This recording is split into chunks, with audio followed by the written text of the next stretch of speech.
whenever we are want to analyze a network or whenever we want to design a network, the first and very important that you have to find the network is one port network, two port network or multi-port network. Because if network is a one port network, different parameter analysis is there. Two port network, then you have to analyze different parameter. And if the network is a multi-port network, then different parameter. So if we consider the two-port network, okay, so in a two-port network, what are the important quantity that we want? V2, I2. Okay, first of all, how many parameters are there to analyze a network? Now, this is the equation for H parameter. So H parameter is a V1, I2 in H, H11, H12, H21, H22, I1, V2. V1 is equal to H11 I1 plus H12 V2. I2 is equal to H21 I1 H22 V2. Then admittance parameter I is equal to Y into V. Current is equal to admittance into voltage. Okay. Z parameter, it is a simple KVL law. V is equal to ZI. Okay. And ABCD parameter, it is a mixed parameter. Okay. H parameter is used for transistor application. Okay. Then Y parameter. Y parameter, it simple network, resistor, capacitor, inductor. Similarly, Z parameters.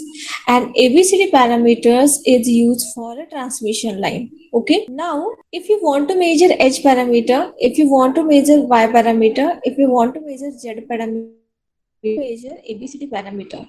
What is the procedure? If you can recall the procedure, we are open the circuit or short the circuit. In Z parameters, we used to open circuit, then measure V1 and Z1.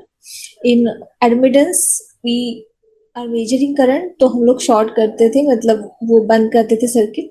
H parameter में भी similarly H11 है तो अलग है, H12 it is a mix mode parameter. ABCD में भी same parameter है. Okay, now recall, क्या हम लोग माइक्रोवेव कंपोनेंट को शॉर्ट या ओपन कर सकते हैं? आपको क्या लगता है कि एक हॉलो ट्यूब है, in that hollow part microwave electromagnetic waves are traveling, and to measure the voltage and current I want to open the circuit I want to short the circuit. तो पॉसिबल है क्या? Actually no, क्योंकि अगर मैंने एक hollow tube को open कर दिया तो सिग्नल क्या हो जाएंगे? एयर में ट्रांसमिट हो जाएंगे. तो कांट मेजर द कंडीशन, और हम लोग वो मेजर ही नहीं कर सकते. So this is the main point, that we can't use traditional H, Y, Z ABCD parameters for microwave. Remember that. This is your question for a 2 to 4 marks. Why we can't use H, Y, Z ABCD parameters? Okay.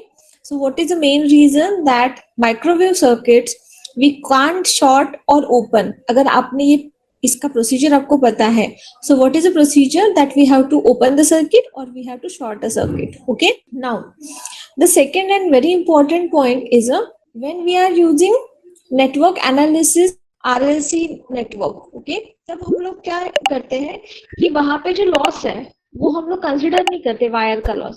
But वही हम लोग जो microwave में आते हैं तो frequency इतनी ज्यादा है या उसमें जो लॉसेस है वो बहुत इंपॉर्टेंट है.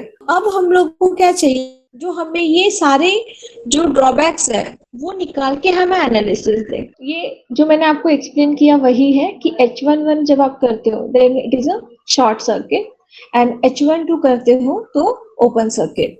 If the frequencies are in microwave range, is it possible? क्योंकि आप ये जो फॉर्मूला यूज कर रहे हो इसका फ्रीक्वेंसी कितना रहता है? इन अ kilo hertz.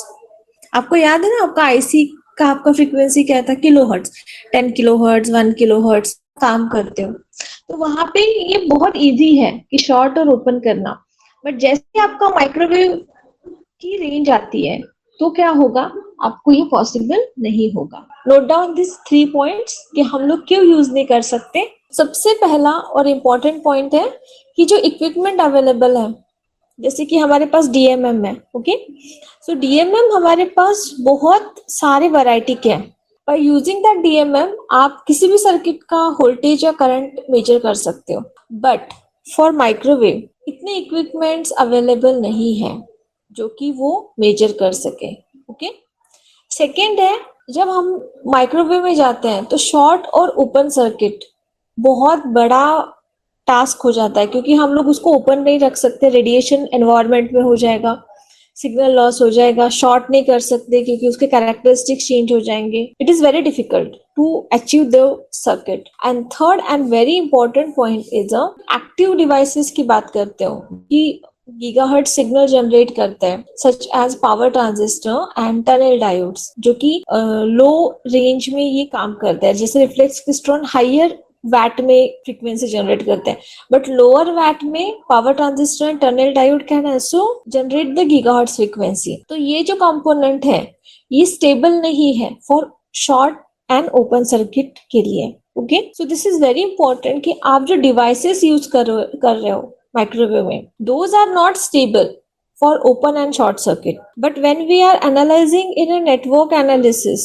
okay, so for network analysis जब हम लोग analysis कर रहे हैं तो वो सारे component it is stable for that frequency.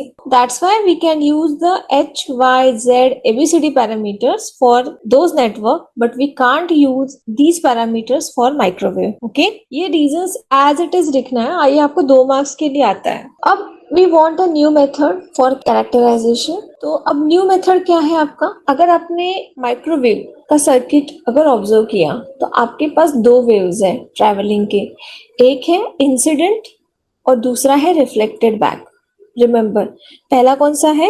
Incident, मतलब जो आपके पोर्ट के अंदर आएगा, और दूसरा वेव क्या है? जो आपके पोर्ट से बाहर जाएगा, reflected back. Now I am considering it as a reflected back कि वो यूजफुल हो या ना हो. मतलब आपका मे बी वो पोर्ट आउटपुट के लिए ही है, या उसमें आप जो इनपुट सिग्नल डाल रहे हो वो छोटा लीकेज हो रहा है. तो दोनों चीजें यहाँ पे एज इट इज है.